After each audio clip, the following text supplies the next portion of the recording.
I'm a program officer at the National Cancer Control Program. I'm in charge of treatment, palliative care, and survivorship.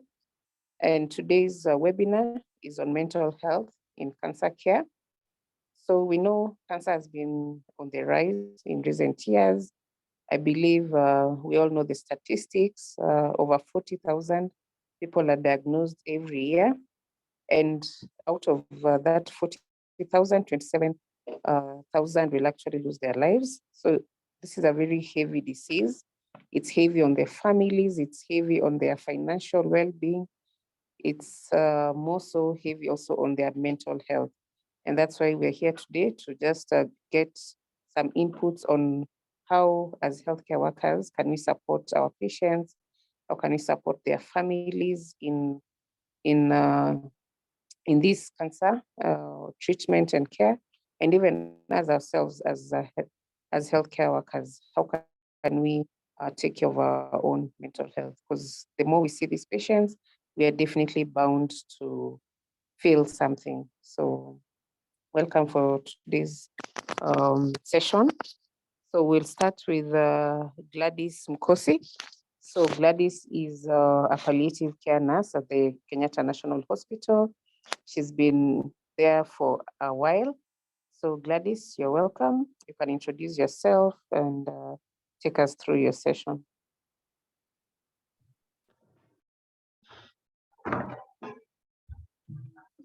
Thank you, Dr. Joy Frida. And sorry for some slight delay. I was at work, I just rushed, but I'm sorry for that. I hope you can see my screen. Yes, we can see your screen. Yeah, so today we are going to talk about mental health and how to take care of ourselves as healthcare workers. The topic is specifically for the healthcare workers so that we can know as we take care of cancer patients, what are the things we go through and how do we take care of what we go through, and especially psychologically, because it is not easy, and what are the coping strategies. And that is what we are going to talk in the next few minutes. So thank you for the introduction. Daktari, I think you've introduced me and I'm not going to repeat.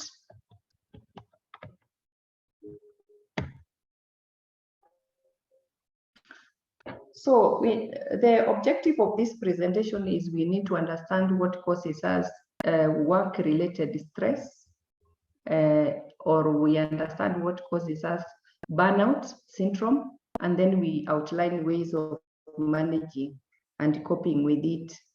And a diagnosis of cancer and its treatment have been associated with a lot of emotional distress to patients, to relatives, to our healthcare workers, and it reduces a lot of our health, and especially emotionally, psychologically, and that is why we need this topic is very important.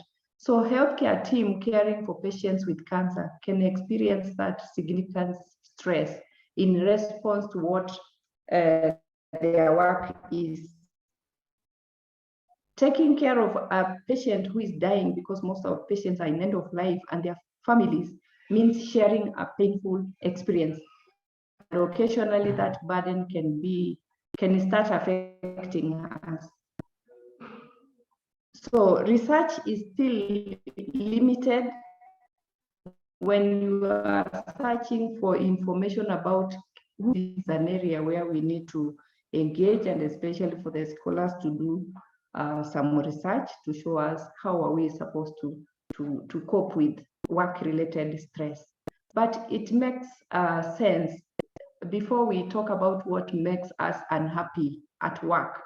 It is important for us to discuss what makes us happy, because by the end of the day, when I come to work in the morning and I go home, there is that thing which makes me happy. And I want to believe each one of us who is listening in this webinar has something you can take home, I am happy, even if I've taken care of that patient who is in a lot of pain, who is having advanced disease and all that. So it is important to also highlight what is it that makes me happy. I've just highlighted a few. There is that personal relationship with the patient and their relatives, of which most of the time we are so much overwhelmed by what we do, and we have no time even to create the relationship, that therapeutic relationship, because of the many patients we take care of. But when you see a patient, you have a relationship, and the patient is telling you, can I have your number? When they come the following day, they ask, is so-and-so on duty? You feel good because you took care of them well. Having enough time to develop that relationship and controlling their pain and their other distressing symptoms because you are improving their quality of life. So how does the stress come in work? That is occupational work. And it is associated with stress. What are the environmental stressors, things in the environment which can bring you stress? For example, the disease itself. Today we are talking about cancers like HIV, like renal, but today we are going to talk about cancer. The disease we are taking care of, it's one, it is categorized like life-limiting, life-threatening, terminal illness. So that alone can make you feel, I'm taking care of patients and I'm not very sure whether they will get cured. The patients themselves, they come with a lot of burden.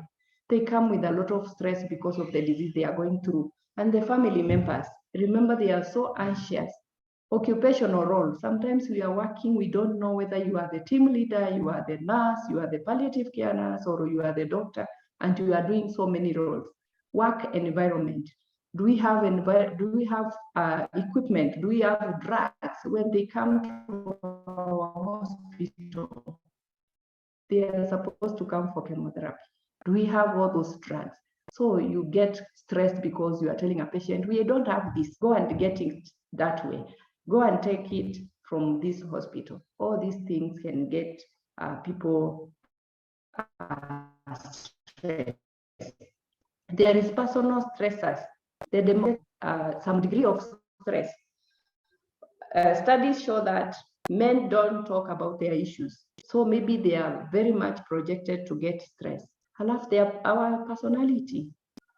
Gladys talks much, so I'm not projected to get a lot of stress because I can talk about my issues. Social support. I could be going through issues, but I have no social support. At home, I go home and I find it is still, the environment is not good. There's no one who is even caring whether I got busy at work. There's no one who is supportive.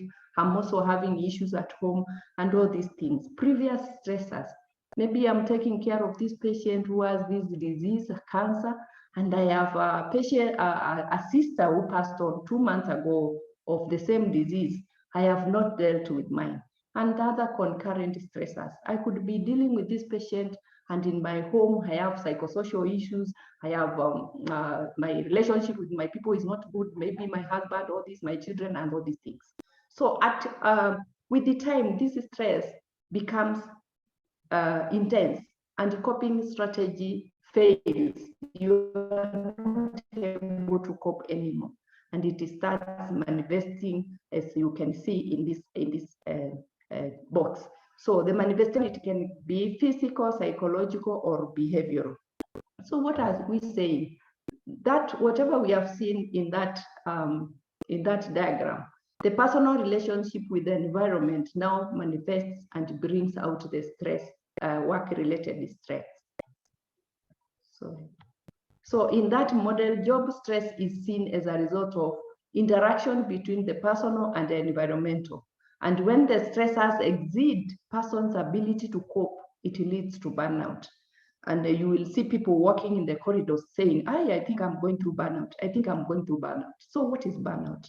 So burnout is work-related syndrome characterized by emotional exhaustion, depersonalization, and feelings of reduced sense of personal accomplishment. and commitment to one's profession. The person who used to know she was very committed with her job now starts getting very late to work.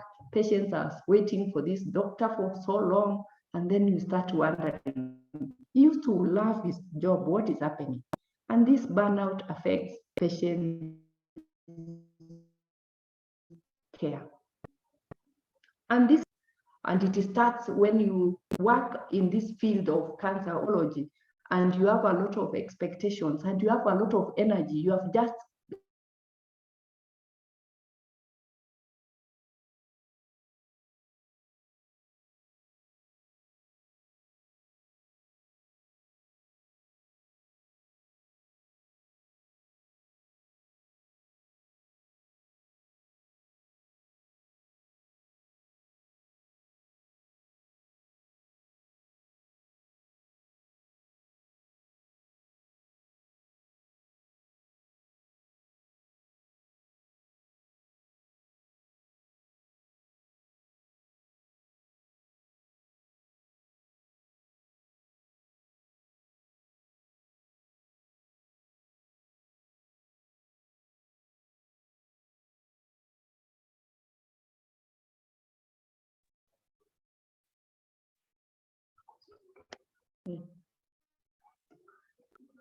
sorry for that technicality.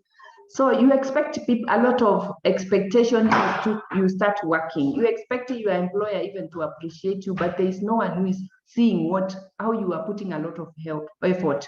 You continue with the hard work, low reward.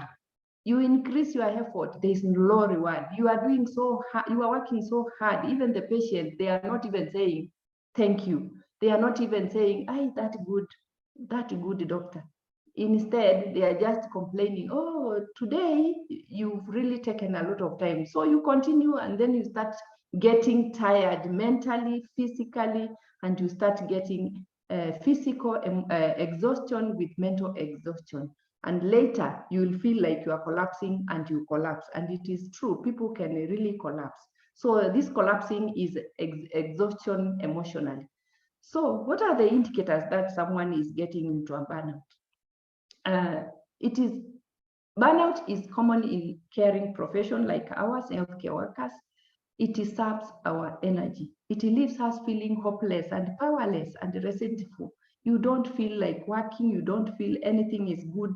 And the happiness that is brought about the burnout can eventually threaten our jobs, because now you will start working poorly. You will start not working, not coming to work, and it will also affect our relationship and with our healthcare workers. So some of the indicators, how will you know at your workplace somebody is getting burnout? They will start having negative attitude about patients, their needs. A patient comes, is in pain, or somebody is coming and you are like, I don't want to. You are just shouting at them. Those are signs of burnout. You don't want even to be told, these patients are coming today. You feel like, oh my God, I don't want to hear about patients. You don't even want to hear about your place of work. You are coming to work and you are in town, and the moment you feel, I'm going to that place again, you feel there's no energy. Even waking up is a problem. You feel dissatisfied and unhappy with work. Even if you are working, you are just working. It's like you are working just for the salary by the end of the month. And there is that physical and emotional symptom. What are some of the clinical signs that somebody is getting burned out? You start seeing like sleep disruption. Somebody will start sleeping too much or not sleeping at all. Irritability. People are just irritable. You go to talk to somebody or your colleague and it's like, why are you telling me like that? Yeah, it's like they are waiting for you to say something so that they can start shouting. We call them in psychology, they are at age. They are just seated somewhere waiting for you. And you are just asking a question, a genuine question at work. Thinking about changing a job, you start feeling, I don't think I did a good job thing to think about training as an oncologist. I don't think this is my area. I think I need to go back, or I need to do, you start thinking about changing. Eating disorders, they come, and you start eating too much or you don't eat at all. And you know the implication of both. Spending too much money, you can go to a supermarket, you have this smart card, and you are just putting things in the basket without any budget. And then there's low libido. I mean, libido disorders, it can be low, it can be too much. You can imagine now, if it is low, there is a problem in your marriage. If it is high, there is also a problem. Depressive disorder, sadness, you are angry all the time, you are feeling sad, difficulty with concentration, you cannot remember when is today, you cannot remember this patient is supposed to take medicine at what time. So all these things, they come and they are coming into your mind. The physical symptoms which you'll start feeling is there is general pain in the whole body, there is backache, and the person starts saying, hi, I am having this. We call it Haba syndrome. You are complaining today, it is backache, tomorrow it is headache, the other day abdominal pains, GI disturbance, insomnia, headache, migraines, cold extremities, and weight loss or gain, depending on how you are eating. And then if it is not addressed, there is this chronic anger, boredom, guilty, frustration. You feel frustrated because people are not understanding you. Why are you coming to work and you are just seated? Why are you coming to work and when you are something, you are just irritable? You start being frustrated. You feel guilty. You go home without seeing even patients. Low morale. What about the second? If you are not addressing these things, there is now the poor health. Remember the backache, the general malaise, you start taking some medication, and you start self-medicating yourself. You start with the lightest, the drugs, DF, you start taking morphine, the era of pethidine. These are the people who are injecting themselves pethidine until now you become addicted to drugs. If you take beer, you start taking one. You continue until you become addictive. Absenteeism and sick offs, it's the order of the day.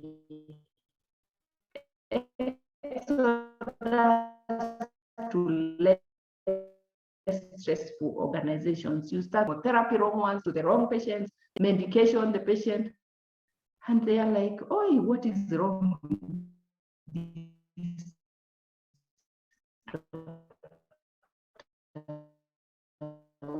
What is wrong with this nurse? Needle, you are the one who is making noise to others and making accidents. You pay little attention to social life. So even your life, your family, you are not concentrating with them at all. And then you start feeling guilty. The guilty starts eating you up. What about the impact to work? The first people to notice when one is burnt out are the family and the friends, because you are fearing to be seen or to be known you are having a problem. Even at work, you are hiding. But later, your colleagues will start noticing, hey, there is a problem here. After you are fed up with the hiding, because you cannot hide forever. So the worker avoids showing signs to patients, but later they will start showing, they will start knowing, and they will start saying, hey, we don't want that nurse on duty, on night duty, because he gives us drugs that they are mixed up. We keep on asking him, this is not my medication. Then stress and burnout can damage the dynamics of the team. The impact on the team, because of that irritability, the person starts feeling like paranoid. If people are taking the tea on the other room and they are laughing at me. There is arguments. Slow working because you want to be sure, but you cannot be sure. Poor working and making mistakes, resentiveness, and poor communication because of irritability. What about the patient care? Definitely, the patient care will be compromised by making mistakes, poor timekeeping, and sickness. Loss of patience and loss of empathy. You have no empathy, you have no feeling for the patients. poor listening skills. You cannot even listen, because by the time they talk, you are just shouting. Poor communication, absenteeism, and inability to make decisions.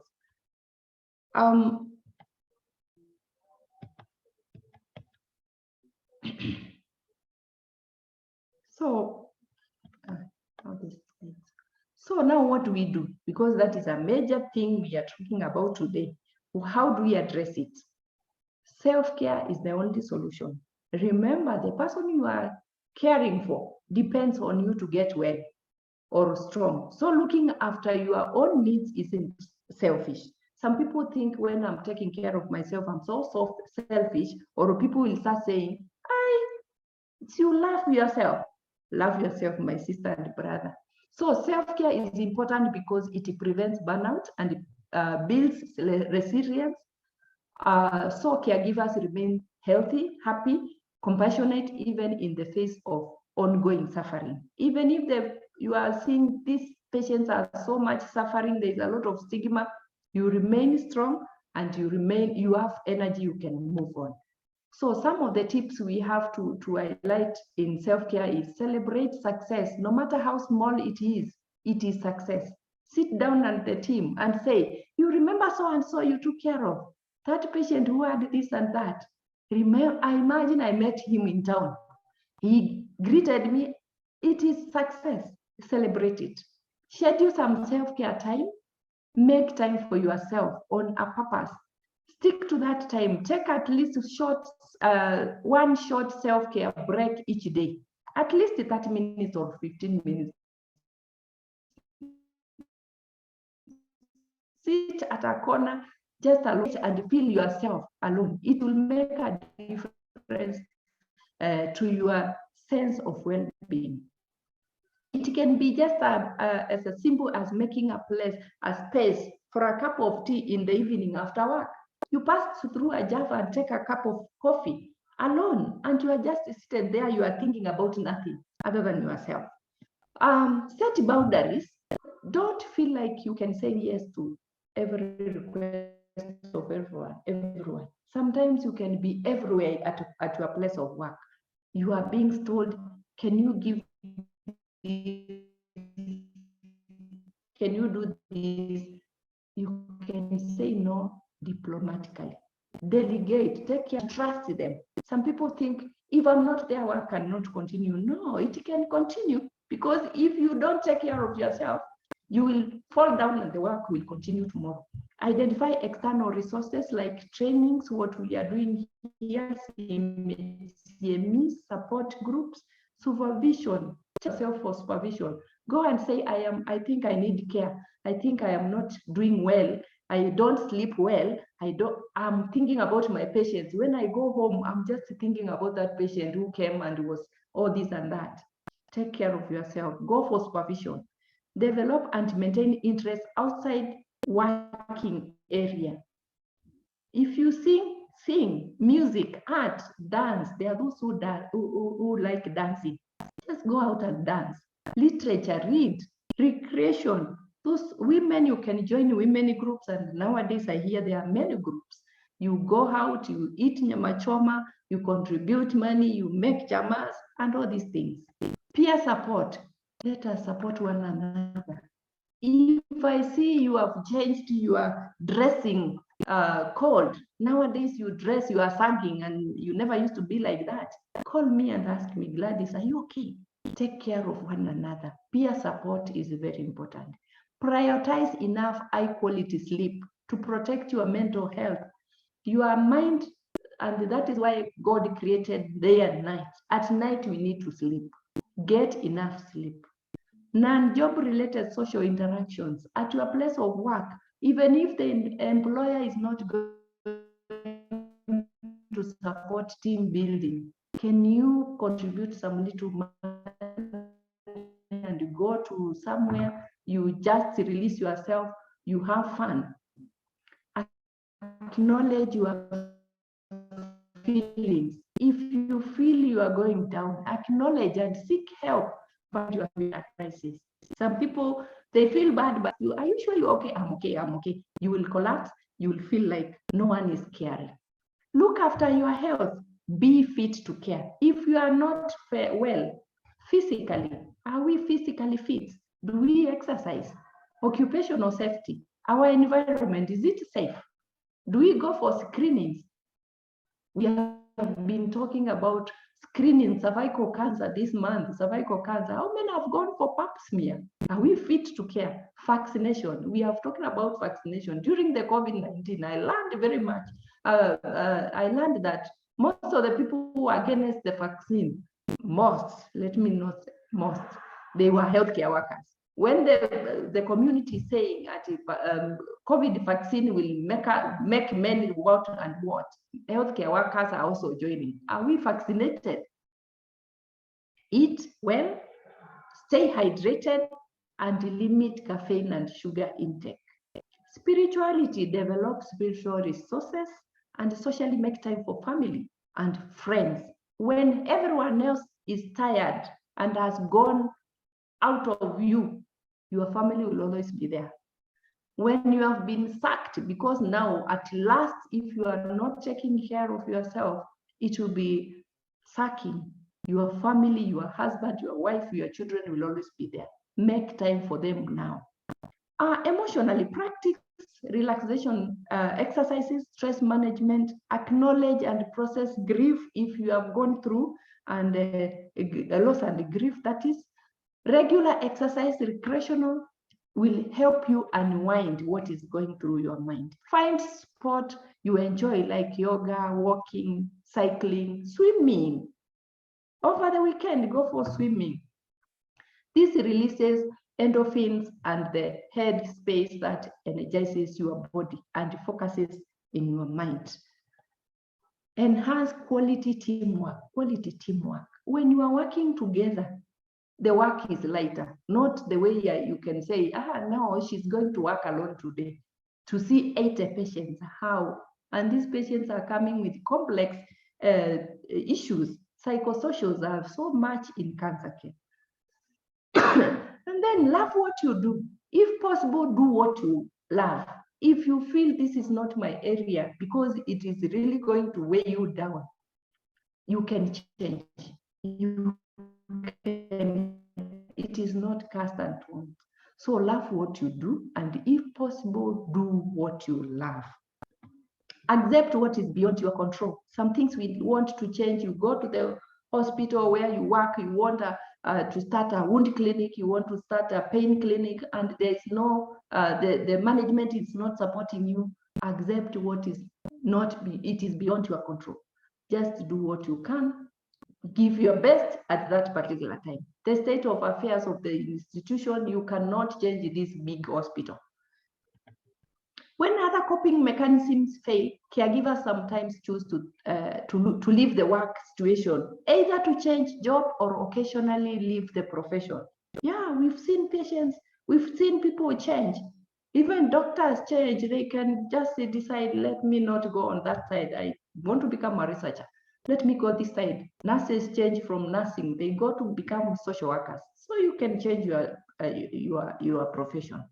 If you feel guilty about leaving or about changing, leaving, talk your feelings over with someone. And in this matter, talk to a professional, a psychologist, a counselor. Yes, if we don't take care of ourselves, who will? It is us. The bottom message here is, it is self-care. Self-care is the solution, and we need to take care of ourselves. You don't wait for your employer to tell you, go and rest. You don't wait for your employer to tell you, I want you to take care of yourself. It is you. It starts with you. Thank you very much, and I think that is the end of my presentation. Thank you. Thank you so much, Gladys. I can see you're getting a lot of accolades, love hearts. I think people have really related to what you've said. Have we all related to what she has said? Are you seeing some symptoms that she has highlighted? Are you burnout? You know, there's this conception that most public officers, especially in hospitals, just talk to the patients in a very crude manner. maybe we are just tired. Maybe we just need to take a break. And she has highlighted some things we can do to feel less pressured, you know. So I believe if we take so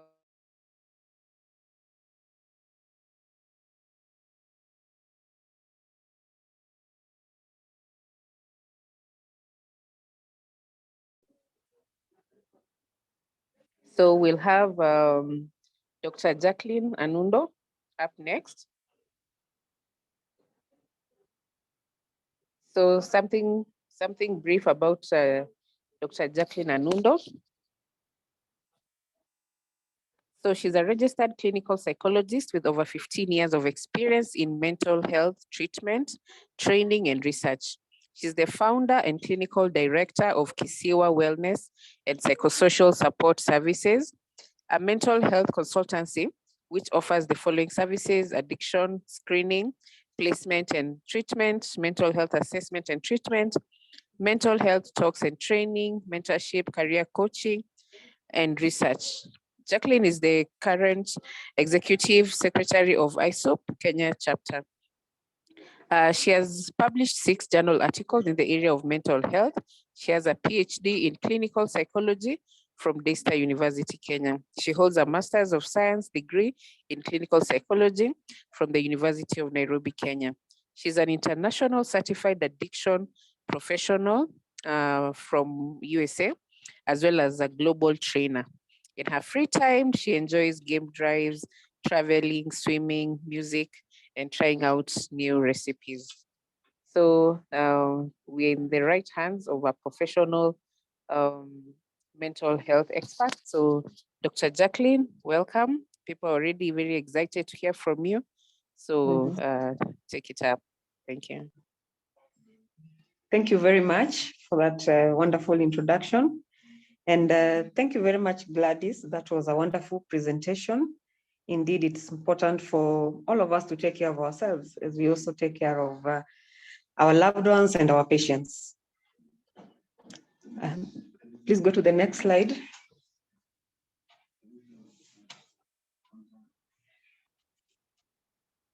So you've been told about what KNH-UoN does. Those are the things that KNH-UoN does. And I believe that at the end of the session, then if you need any services, then you will have networks or opportunities to choose, a lot of opportunities to choose from. Let's go to the next one. So I want to say that it's a pleasure to be taking you through this. And indeed, cancer is something that nobody can say that they don't know anyone, either their loved one or you know, where they work, they have not met someone who has been diagnosed with cancer. And cancer and mental health are interrelated, but it's important to also understand when you talk about mental health, what exactly is mental health? What is good mental health? WHO states that good mental health is when you can be able to cope with the normal life stresses. The normal life stresses are the stresses that we go through on a daily basis. What you encountered today, someone was rude to you, a colleague or a stranger, you lost something, you couldn't find it, someone disappointed you, you feel betrayed. So those normal life stresses or a lot of workload, if you can be able to cope with those normal life stresses, then WHO says that you have what we call good mental health. It also says that if you're able to attain your own potential, you can be able to make a difference where you work. You can be able to make a difference in your community. You can be able to make a difference in the society, in your family. Then we say that you have what we call good mental health. Next slide, please. But we also have what we call poor mental health. Poor mental health comes about when your health is not what you want it to be. You find that it's very difficult to manage how you think, how you feel, how you act, or even how you manage the daily stresses, those daily stresses that you encounter. So when you find that you are unable to think clearly, you find that your feelings are all over the place. Sometimes you cannot say how you're feeling. You find that managing stress can be something that, takes a toll on you on how you cope. Then those are signs of poor mental health. Remember, at this time, I'm not saying that you've already been diagnosed with a mental disorder. No, these are just simple signs that you can be able to pick to tell you that something is not right. When you have continuous episodes of poor mental health, it could be a sign of a possible mental disorder that is yet to be diagnosed. Mental illnesses are health conditions that involves changes, any changes in your mood, any changes in your emotions, any changes in your behavior. Then we can say that those are signs that probably something is happening to you. Or maybe something is also happening to your loved ones and it's affecting you.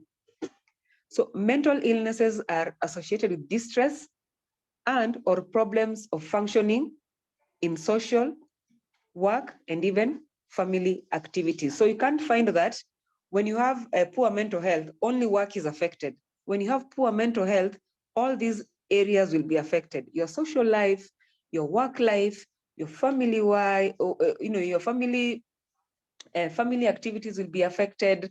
Your career, anything that you're doing will be affected. It doesn't only choose one area. Next slide.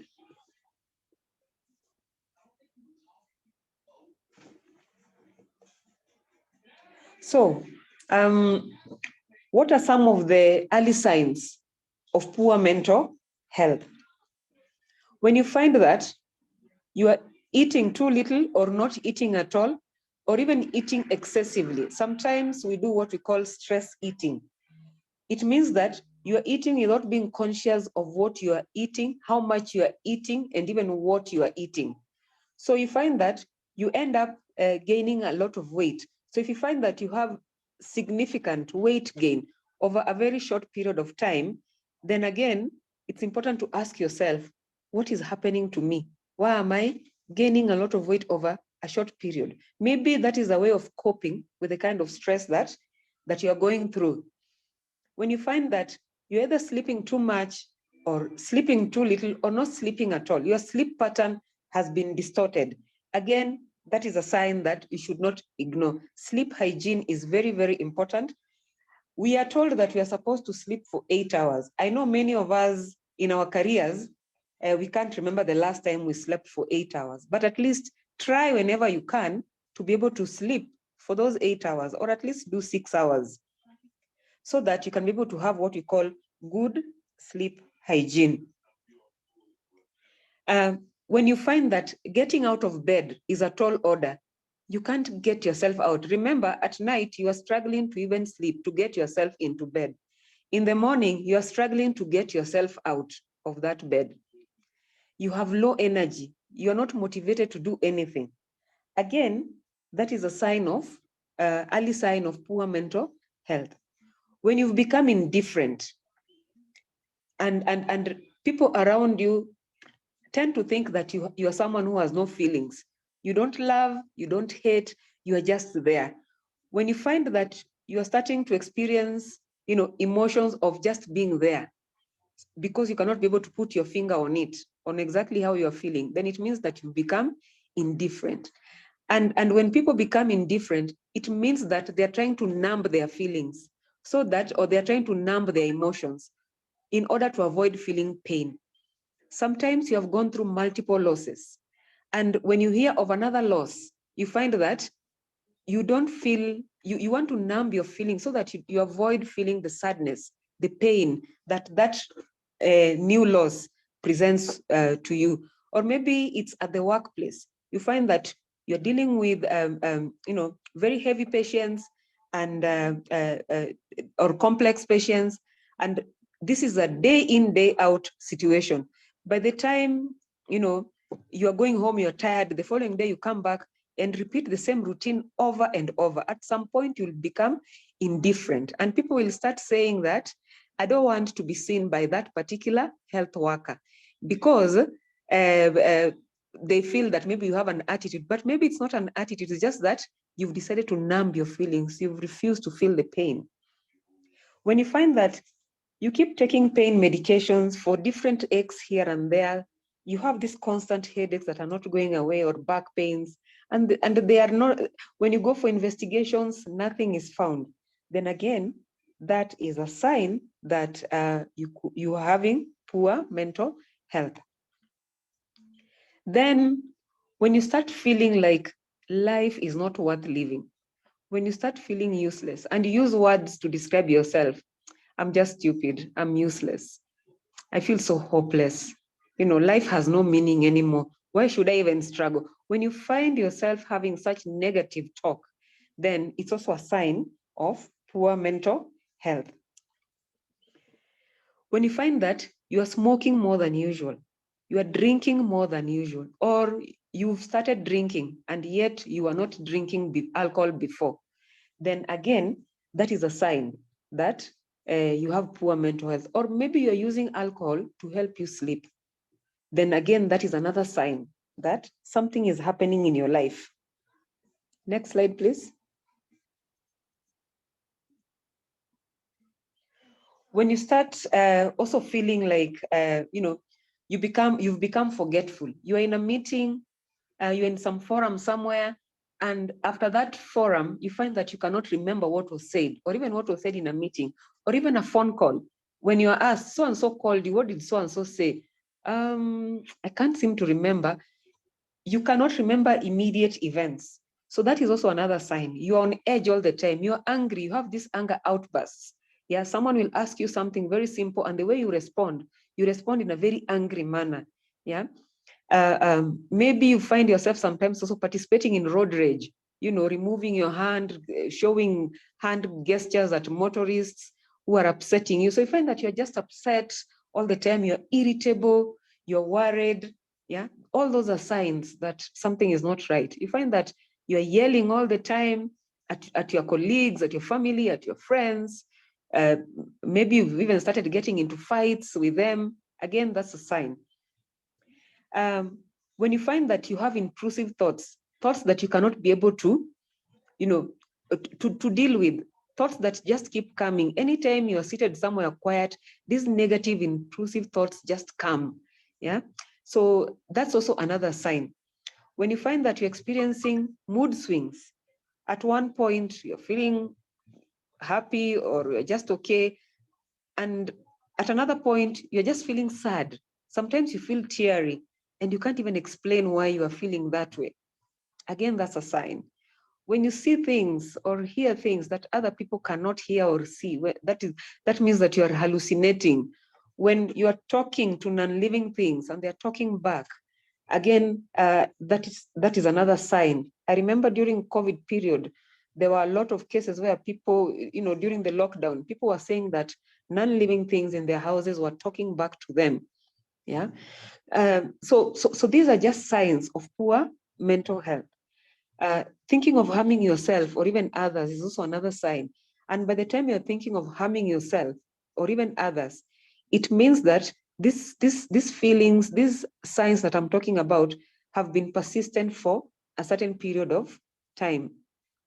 When you find that you are unable to perform daily chores or tasks, like just taking care of yourself, grooming yourself. How do you groom yourself nowadays? Have you changed the way you dress? Have you changed the way you take care of yourself? Do you find that you no longer care about how you dress? You no longer care about your shoes, your tie, your belt, just basically the things you're wearing. You no longer care about them. Yeah, that is a sign. Your hair, you don't even comb it. You don't even need to go to the salon or to the kinyozi barber to, to have a shave. So you find that when you find that you're not taking care of yourself, it's also another sign. Or even you find yourself wearing wearing black clothes or dark clothes with a hood all the time. You want to, it's like you're hiding, you don't want to be seen. Not that wearing a hood is bad, but sometimes there are people who decide to wear them because they want to isolate themselves from others. So you're in a hood, long sleeved, with shades, and you're wearing and you're putting on a mask and you're walking around, so people don't even know who you are because you're really trying to avoid people. That is also another sign. Next slide. So basically, what does cancer diagnosis mean to you? It means something different to a patient. It means something to a survivor. Yesterday we were told that they should be called warriors. What does it mean to you as a caregiver, as a healthcare worker? What does it mean to you as a colleague or as a friend or as a family member to someone who has been diagnosed with cancer? What does it mean to you? So we're going to be looking at how the association between cancer and mental health and how it affects patients, survivors, and even caregivers. So first and foremost, generally, when you have poor mental health, next slide, it means that you'll be stressed. Now, stress comes in two ways. We have what we call good stress and we have the bad stress. Next slide. The good stress happens when you're trying to organize an activity and it's a good activity that will yield good results. Maybe you're doing a report, maybe you're doing a school assignment, maybe you're organizing a party, maybe even you're organizing such a webinar. So what you are going through doing that is what we call eustress. It is good stress because the end result will make you happy. Yeah. Gladys talked about the release of the feel-good hormones, endorphins. When you're when you're engaged in an activity, you know, that you're enjoying. Sometimes it can be stressful in the initial stages of preparation, but as you go through the assignment or the task, you find that endorphins will be released because you can see the success of what you're doing. But there is also what you call the bad stress. Next slide. The bad stress is called the eustress, the distress, sorry. So from today, anytime you say that you're stressed, please ensure that it's very clear in your mind what kind of stress you're going through. Are you going through eustress or are you going through distress? So sometimes stress becomes bad to the point that it affects how you cope, how you live. You know, living becomes such a struggle. You're even struggling to survive. You develop certain fears that something bad will happen. You know, you feel overwhelmed, which results in an increase in negative emotions. You know, and that danger alarm in your mind can't go off. It goes on and on and on because of the kind of distress that you're going through. Next slide. Some of the signs of distress include impaired concentration. What does it mean to have an impaired concentration? You're talking to someone and you're looking at that person you're talking to, but your mind is elsewhere. You're not concentrating. Sometimes this also makes you to become very forgetful, because if you're not concentrating, it means you will not be able to remember even the instructions. Maybe even the doctor has given certain instructions, but you are not concentrating, not because you don't want to. There's a lot going on in your life and you're going through distress. Then you also have what you call low attention span. Next slide.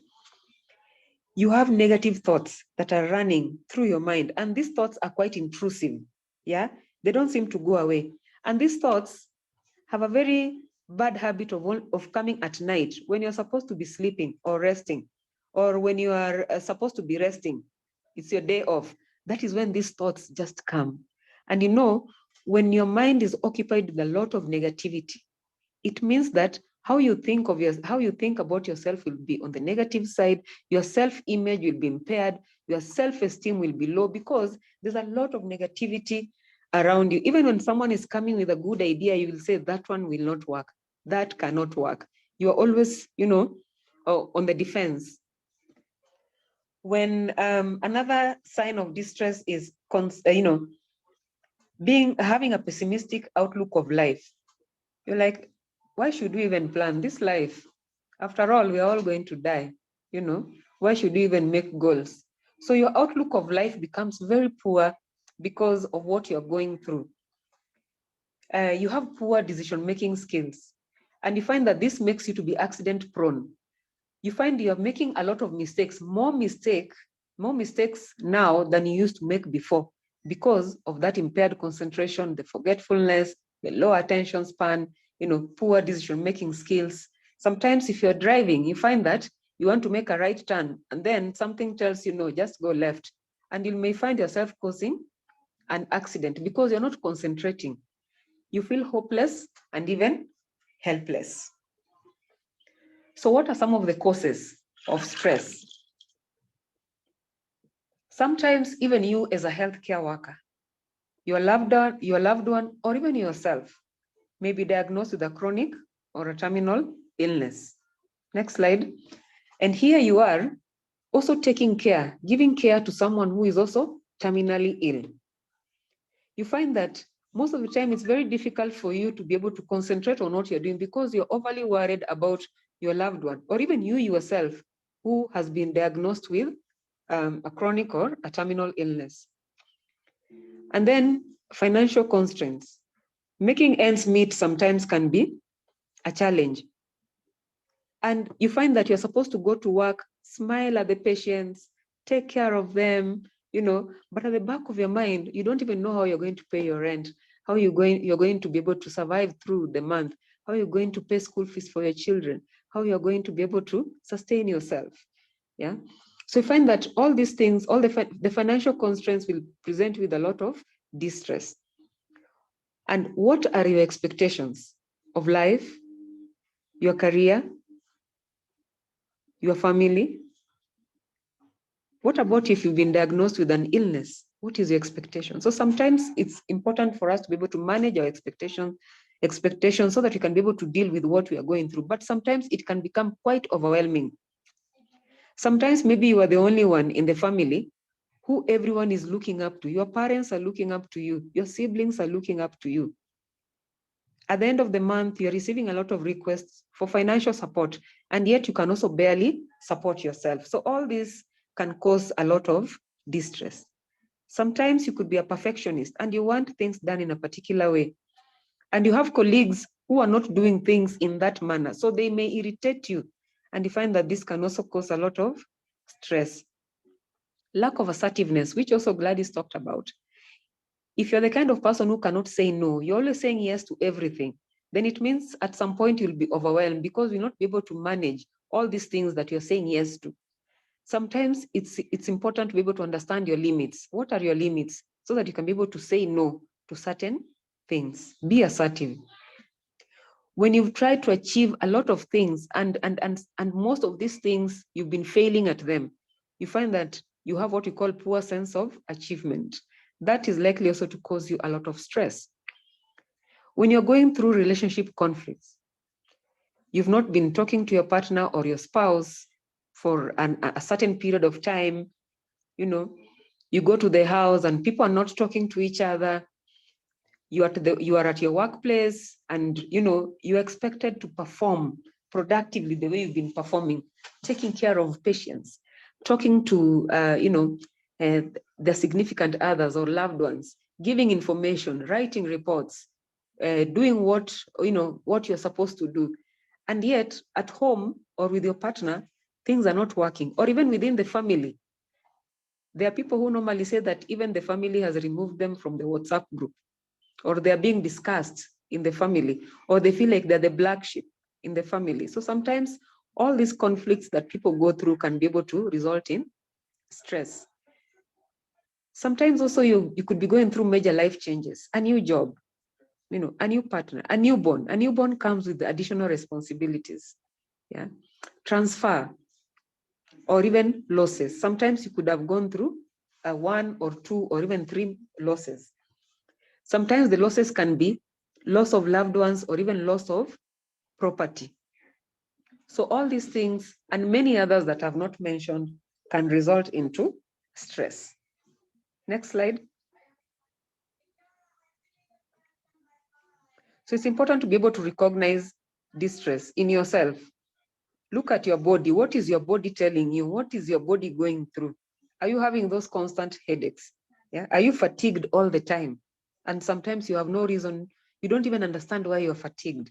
What about your mind? Yeah. Are you constantly worried? Are you indecisive?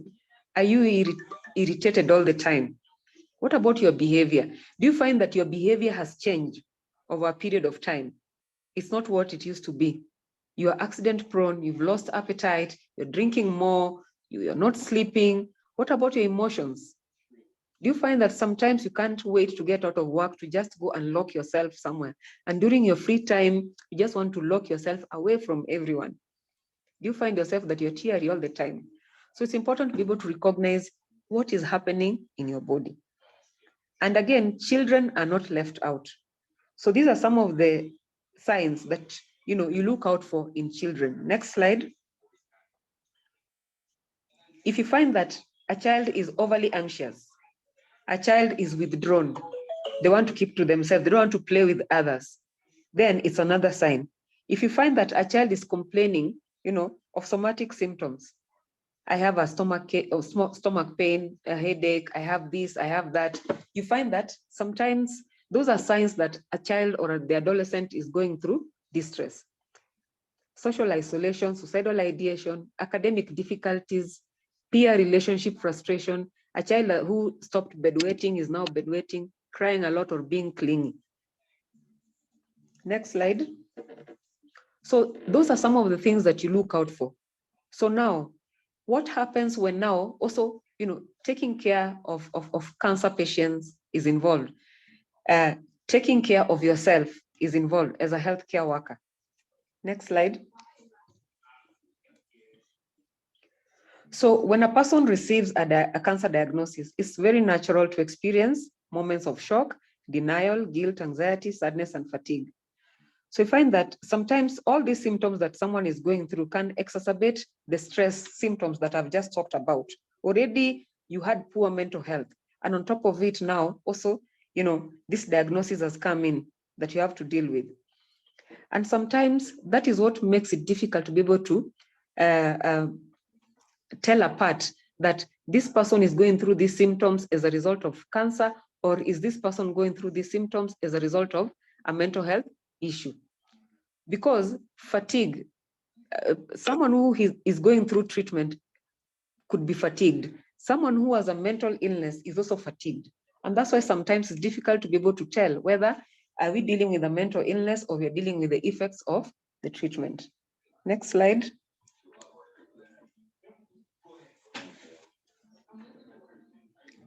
Just move next up to where we have the barriers to care.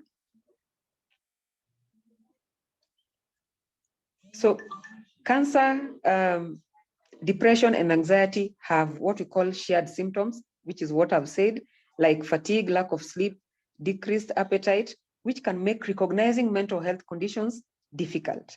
Sometimes another barrier to care could be cultural or ethnic explanations. You find that by the time you're taking care of a patient, this patient has gone through alternative treatment as a result of these cultural explanations. And by the time they're coming to you as a caregiver, as a healthcare worker, they're at a stage whereby, it could be even a late stage. So sometimes you find that, taking care of someone at a late stage also comes with its own share of, experiences. Stigma. Sometimes you find that when people have been diagnosed with cancer, first and foremost, they stigmatize themselves, self-stigma. Again, you may find that even from what we had yesterday from the survivor, cancer survivor, there's also a lot of social stigma. There are family members who will come and take your things because they know that after all, you're going to die. So there's a lot of social stigma surrounding a cancer diagnosis. Then there are also co-occurring disorders where sometimes someone has been diagnosed with cancer at the same time, they could be having a mental health condition. So you find that sometimes if one of the conditions is missed, then one is treated. You may find that the symptoms of the one that has been missed will continue increasing up to a level whereby it will be maybe at a later stage that they're recognized after now the symptoms have become overwhelming. So what is the treatment approach?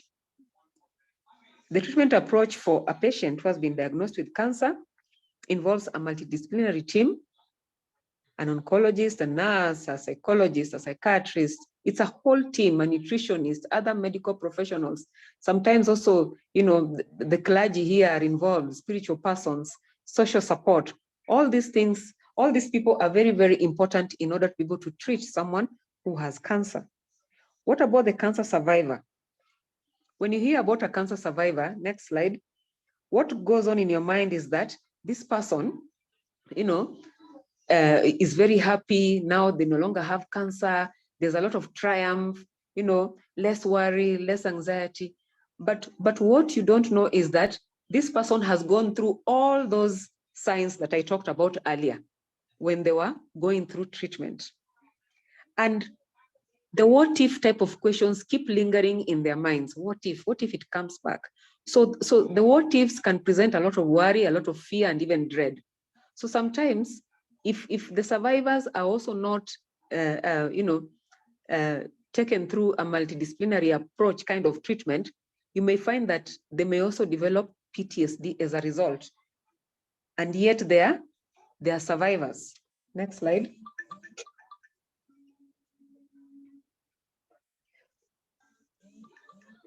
Just move to the next again. Good. Okay. So cancer survivors, are prone to developing PTSD, and they will develop PTSD symptoms, that are similar, to someone who has been diagnosed with PTSD, but their PTSD is coming from their illness. So you find that, just leave it there, just leave it at effects of PTSD.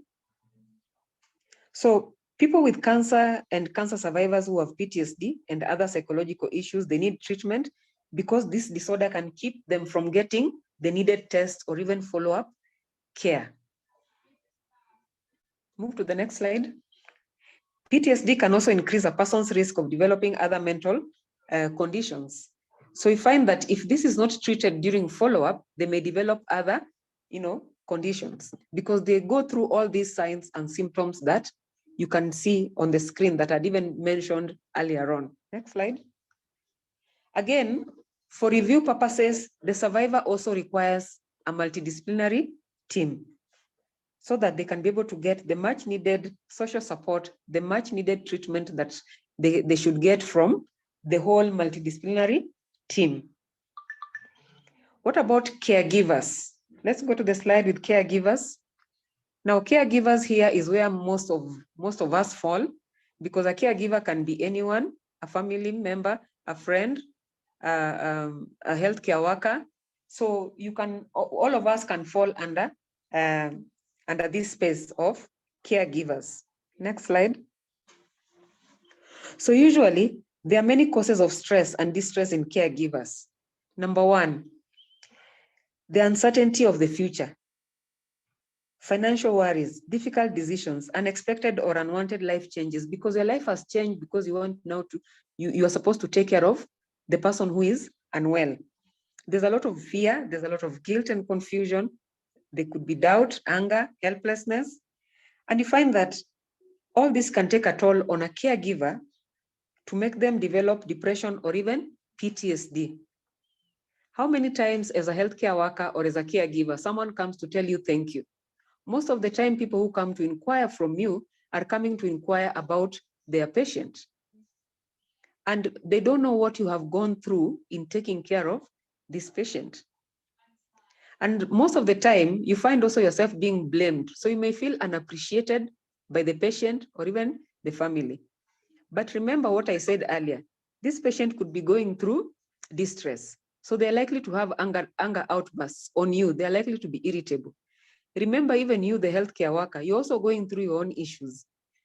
So the patient may have an anger outburst on you, leaving you feeling irritable. You in turn also, become angry with your colleagues. And you find that there's just a chain of anger, of these negative emotions that are running all over the world. And it's because all of you are going through distress. The next slide. Remember, caregivers do whatever it takes. Most of the time, caregivers are not paid.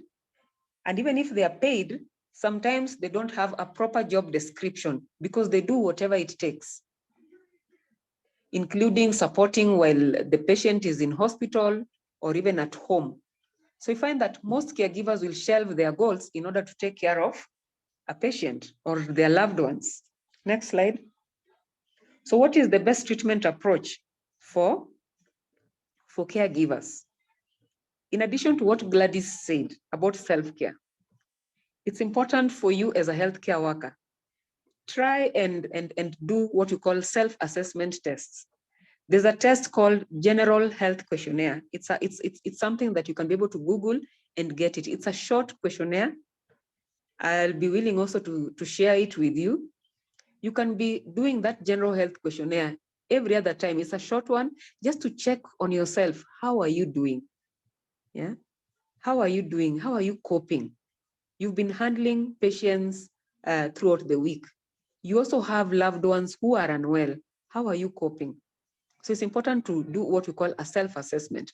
Sometimes if you're not able to do a self-assessment, seek professional help.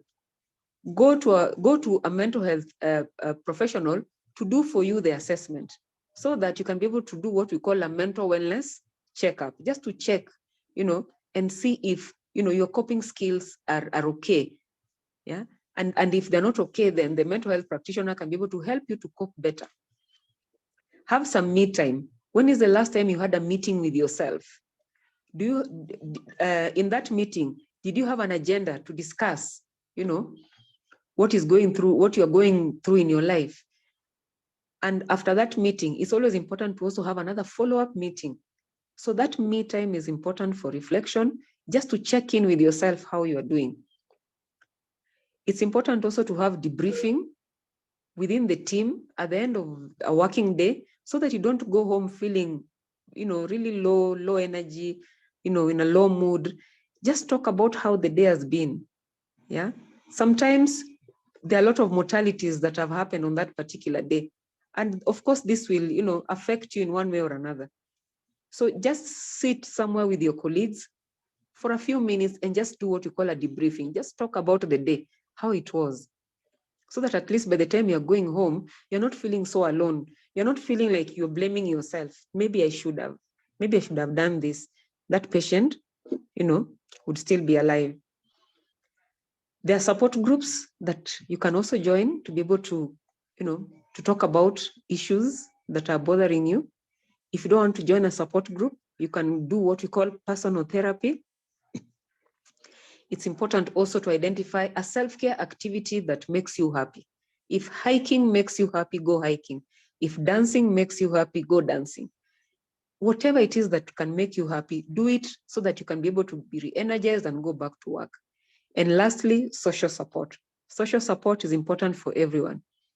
If that patient has good social support, believe me, it will not be difficult to take care of that patient, because the patient will feel supported.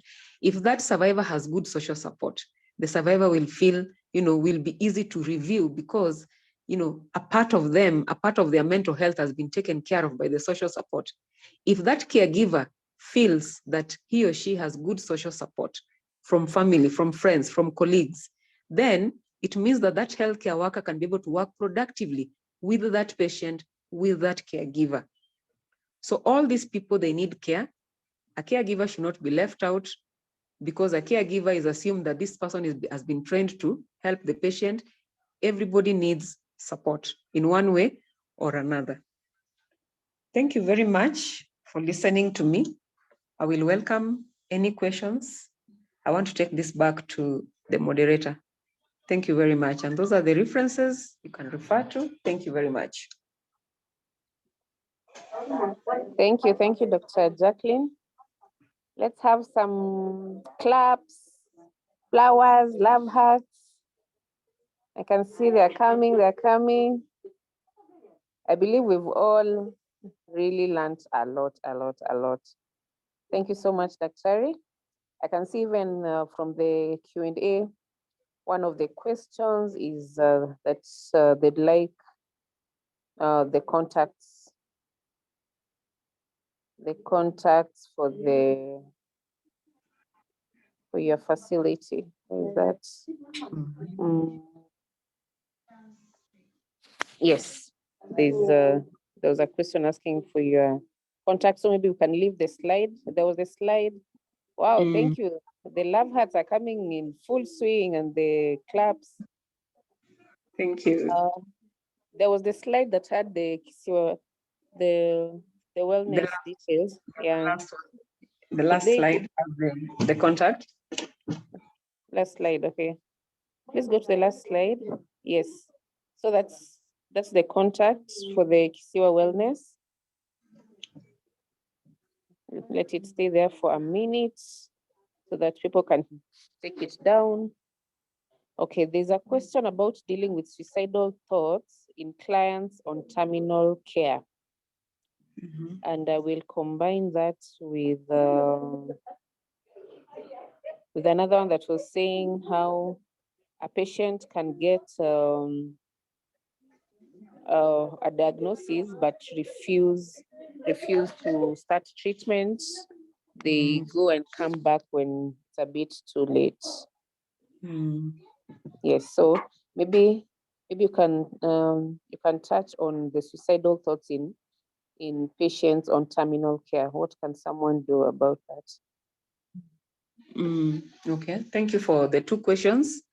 The first thing, when a patient receives a cancer diagnosis, what goes on in their mind, first and foremost, is shock or even denial. And that denial is what makes someone to stay away from treatment. And sometimes they're staying away because they're seeking a third, a fourth, or even a fifth opinion. Sometimes they're not even seeking the opinions, they're just not doing anything because the mind has refused to accept that diagnosis. So you find that during this time, a lot of time that is taken away from the start of commencement of or commencement of treatment. By the time the patient is coming, the patient has deteriorated. It's important that at the point of giving the information, the full information should be given to the patient so that by the time even they're going or they want to decide, they're making an informed decision. That is one. Number two, it's always important also to involve the next of kin in giving a diagnosis. Because remember, if a patient is going through shock and denial, at that particular point, they may not even be able to listen to whatever other information that is being given to them. All they can hear about is, in their minds, I'm going to die, I'm going to die. Yeah. And many patients do tell us that, the doctor was telling me that I have this, and the last word I heard is that you have this. Any other thing that the doctor said, I didn't hear, because they are blocked off, and it's because they're in denial. Yeah. And you cannot blame them. So that's why it's important when you're giving certain, especially for these terminal illnesses, also involve a next of kin. This next of kin will be able to help this patient to be able to make a decision faster before it is too late. When it comes to suicidal ideations, ideally, when you know that, you have a terminal illness, of course, your mind tells you that there's even no reason to try. Why can't I just, even kill myself before that time comes? Because I'm not ready to go through the pain, the financial constraints, and the pain of treatment, the rigorous treatment. So the most important thing is that at the point of giving a diagnosis of cancer, it's also important for a mental wellness assessment to be done at that point, so that as this person is getting cancer treatment, this person is also getting mental health care treatment, so that they can be done concurrently. It will help to take care of these suicidal ideations that come, because when a patient gets treatment and they go home, sometimes they're even staying alone. They're there with their thoughts, no one to talk to them. Yeah. But if they're going through concurrent treatment, then it can help to take care of the suicidal ideations that they may start harboring. Because a lot of loneliness also comes in when someone is going through something, has been diagnosed with cancer, or even when you're going through something that is distressing, you tend to feel so alone. So it's important to give these people hope, but encourage or link this person to a psychologist immediately, so that they can start care concurrently. Thank you. Okay, thank you. I'll actually invite Gladys also to speak on that. As a palliative care nurse, previously people thought palliative care comes in when the patient is not responding to treatment, and now it's end of life care that is needed. but we are actually learning a new way of doing things, especially in the cancer world, whereby the palliative care team is involved from the point of diagnosis. They've been trained on how this news should be broken to the patient, how to work with the patient, how to connect them to the support they need, because it's not just about the clinical help that they need. They need spiritual help, they need psychosocial, they need to be connected to a support group. So Gladys, are you still here? Yes, I'm still here, Dr. Yes, tell us Thank you about for the this. importance of And that. just to talk about the patient you said was diagnosed and he refused to come. I want to start there. It will also, thank you for my colleague. She has really highlighted it. The patient can refuse treatment because they are in denial. The patient can refuse treatment because they are overwhelmed by the information. But I want to say that even the way the news are broken to the patient the first day matters a lot. And it is important for somebody who is specialized in that area to sit with the patient so that he can take the patient in a process of how to break bad news. Because sometimes patients are just told, your result shows you have cancer, or they are just given the report and they go home and they don't know what it is. So it is very important for us to learn how to break bad news, which is a topic by itself. And you go through the steps. And it is true, the moment the patient hears the word cancer, from there they don't hear anything else. The doctor or whoever is breaking bad news continues to talk, and they start saying, we are going to send you to Kenyatta Hospital, and they are talking to themselves. So it is important for us to know how to communicate to these particular patients who are very shaken by what they had, who are very they are in denial, they don't know where to start. So that is very important. To talk about palliative care, what I can say, referring to that patient again, it is very important for palliative care to be involved, even before the diagnosis. People still have that mentality, palliative care is for the dying, which is not the case. Palliative care starts from the diagnosis, and most of the time we even start from pre-diagnosis. You go to see the patient even before they take that biopsy, because as you take the biopsy, you have to explain, the surgeon has to explain the patient, we are taking this tissue to take to the lab, and we are going to investigate 1, 2, 3. That is the right time to involve the palliative care. And what we are doing, especially here in Kenyatta National Hospital, we want to appreciate very much, because we have a program we run, patient navigation program. It does a very good job in that, because we are involved from the time the patient comes with a lump and it is suspicious. We are involved even to tell the patient, we are suspecting 1, 2, 3.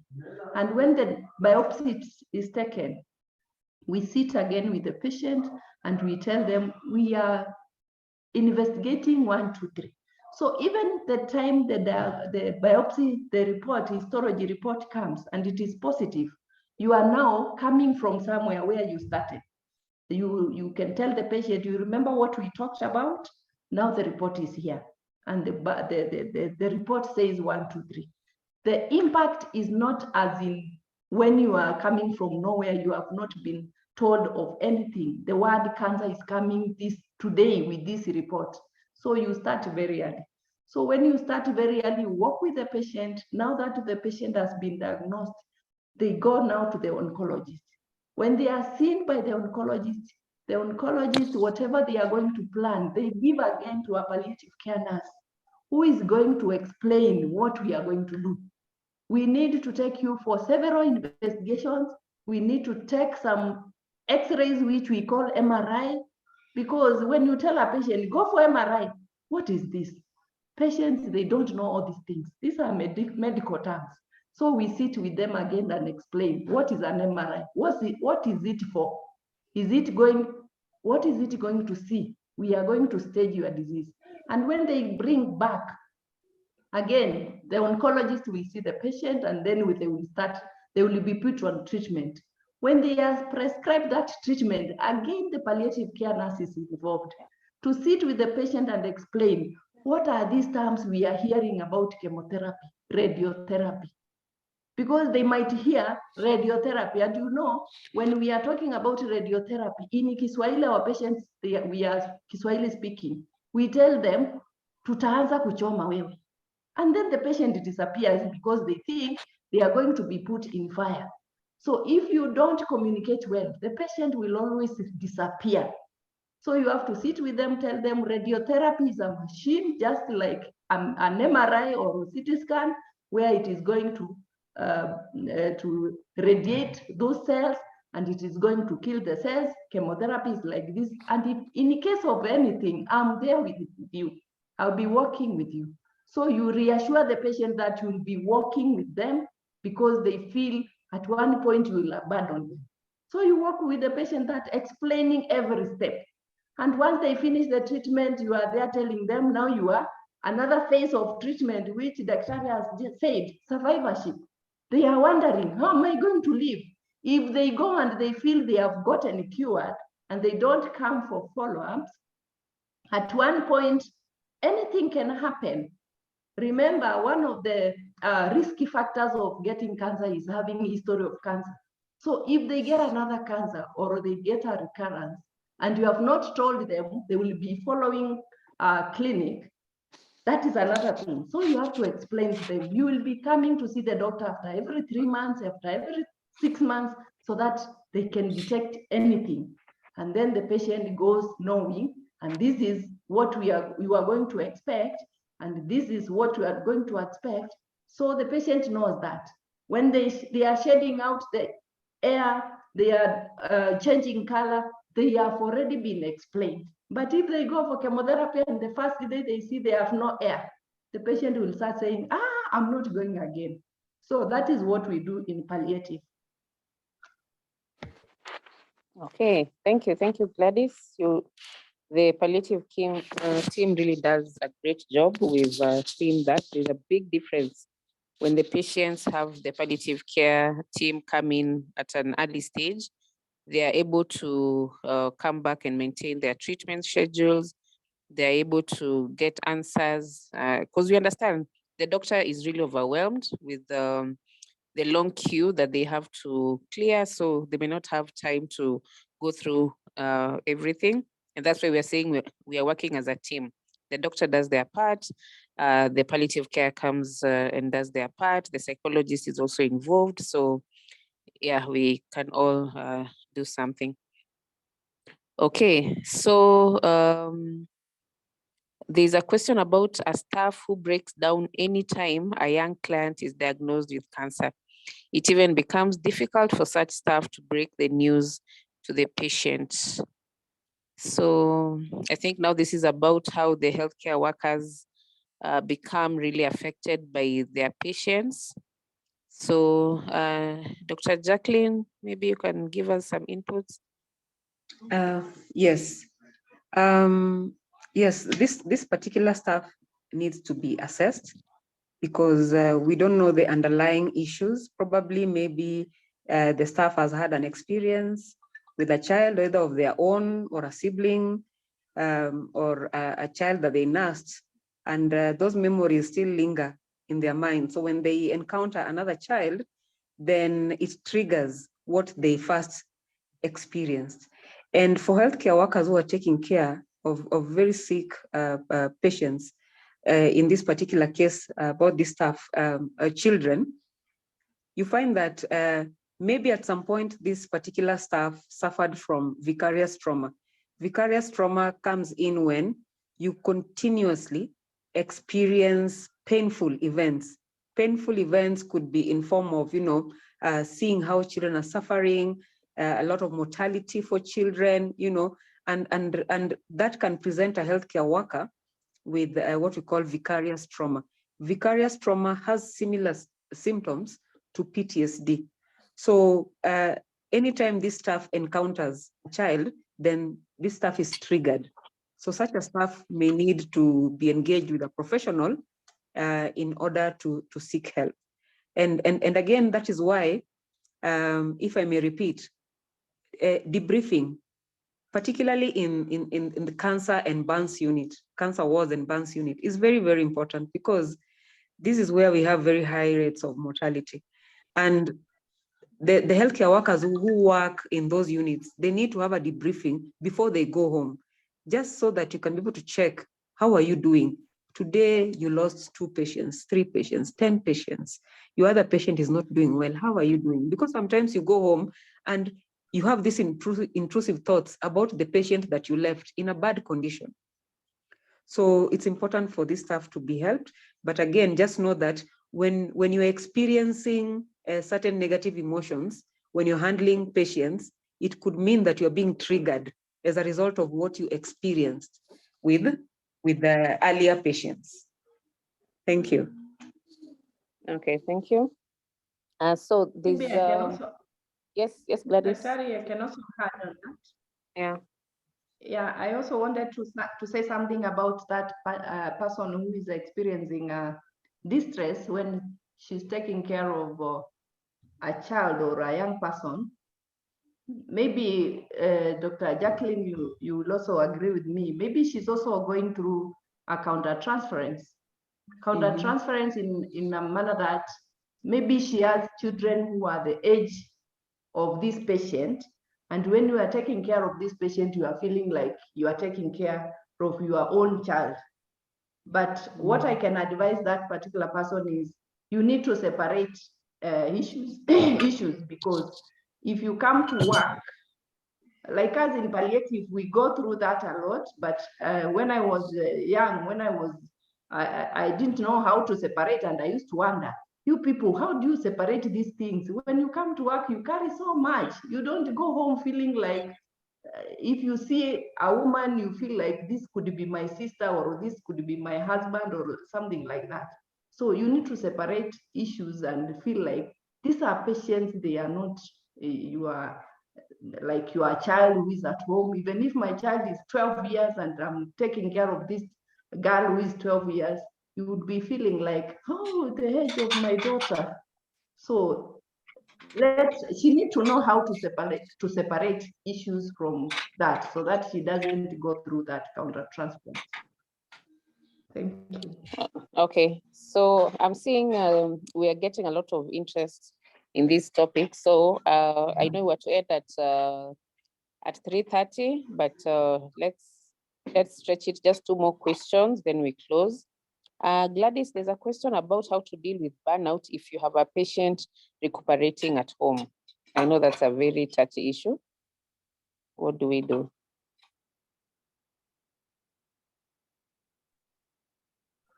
Yeah, we get so much of this. One, when patients come for care, it is important. Remember, palliative care is about the patient and the family. So you need to take care of the patient and also find out how are the family members coping. Because if you take care of the patient, you will realize the other family members are also becoming sick. And the studies have shown that if you have somebody who is very sick, even the family members are more sick than the patient. So at one point, you need to sit with the whole family and also talk, debrief them what they are going through. And if the patient is taken care of by one person, ensure they get a rota where they can have somebody take care. Then the other day, the other person is coming.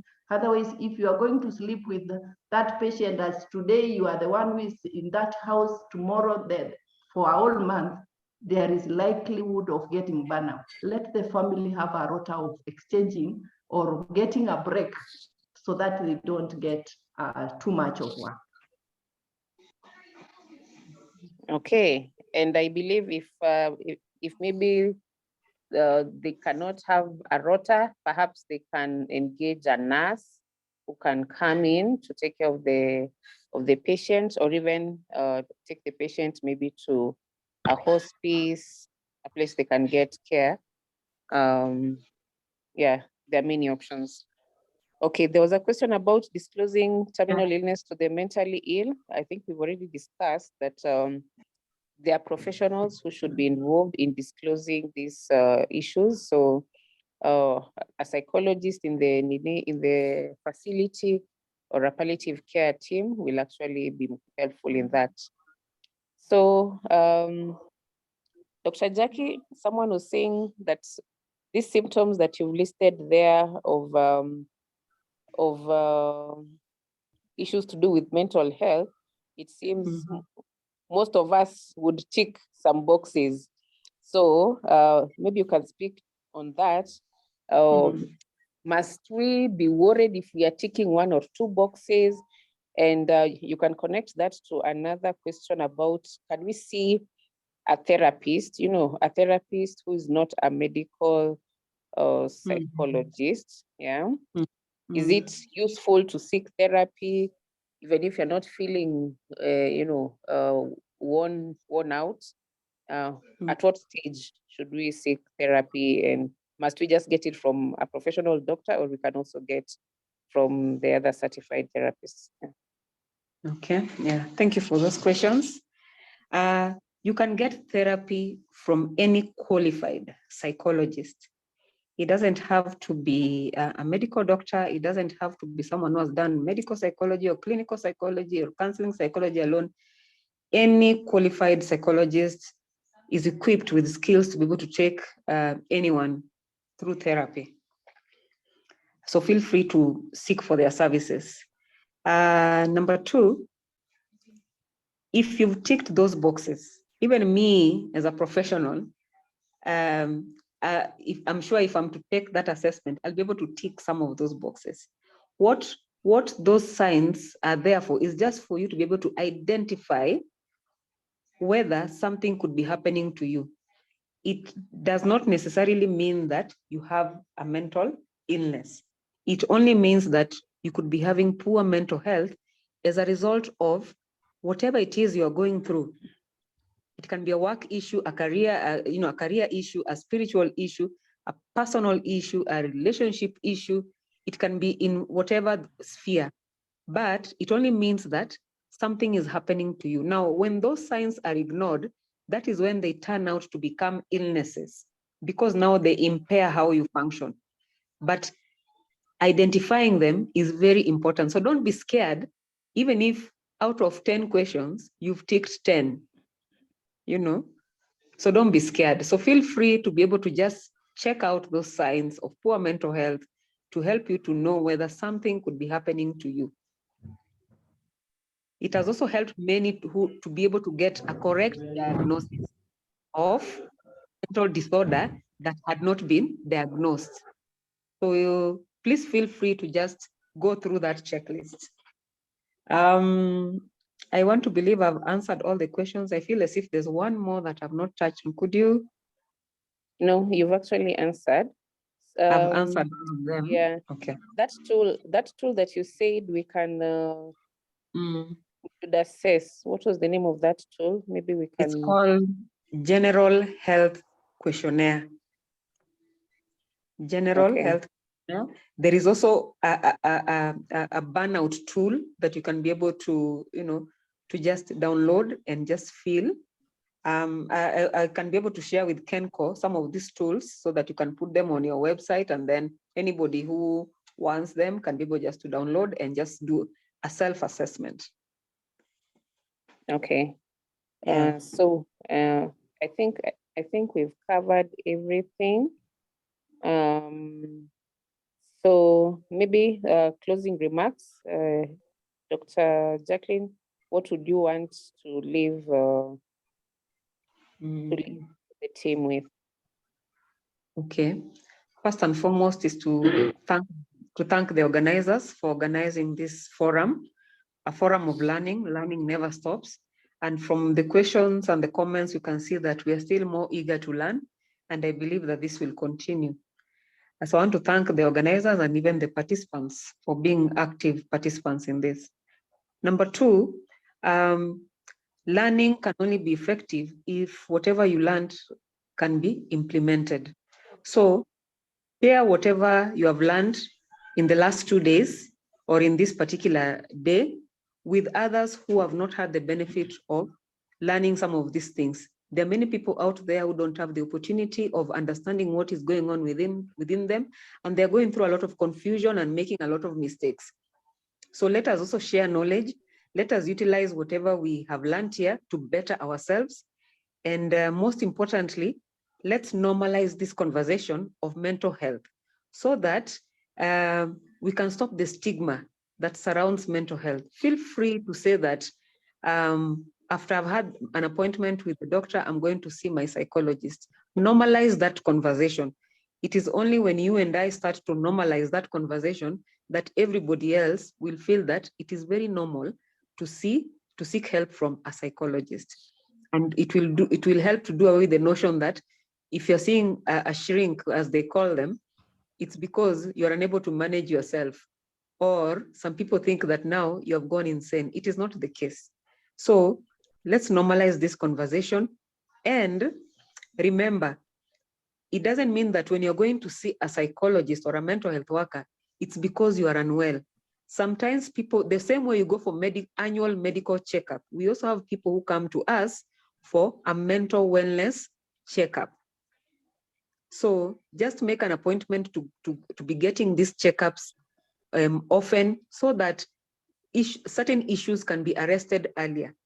Remember, with mental disorders, we also grade them from mild, moderate to chronic.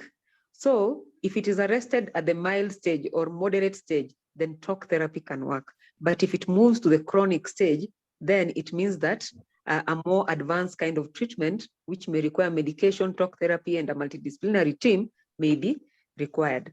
Otherwise, thank you very much. And there are those who have requested for these slides. I will be free to share them with you. Thank you very much. Thank you, Dr. Jacqueline. Gladys, as you give your closing remarks, kindly speak to the issue of, like if a fellow staff has been going through cancer treatment and now they are in remission, how can they get support from their colleagues? There's a question about, you find maybe some bosses still think, you're already healed. Why are you still asking for special treatment? How can we be more supportive to our fellow colleagues who've gone through cancer? Okay.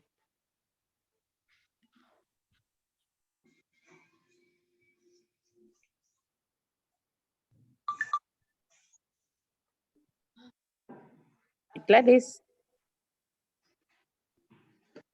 Hello, Daktari, you are not audible very well. Is there? Okay. So Yes. I said, I would like you to give your closing remarks. Hello, And Daktari. You cannot hear me.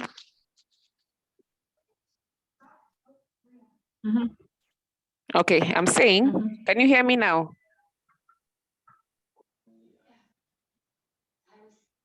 I can hear, but it is like okay. Yes, I can hear. Okay, so I was saying you give your closing remarks and you address this issue about how to support colleagues who have maybe are still going through cancer treatment or who have completed their treatment, but are now being integrated back to the workspace. How do we support them?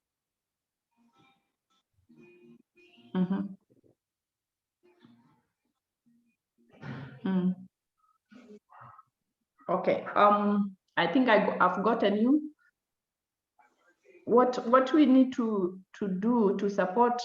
Remember, I talked about peer support. It is not only for the health workers who are healthy, but if you get somebody who is undergoing the treatment of any kind of treatment other than even cancer, it is important to understand them. It is not easy to understand because we may not understand what they are going through.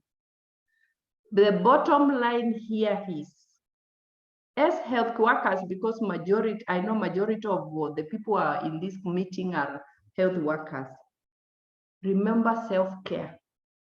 There's no one who will ever understand what you are going through. Gladys, I'm here. I can only imagine what you are going through, but I cannot understand because I've never gotten cancer.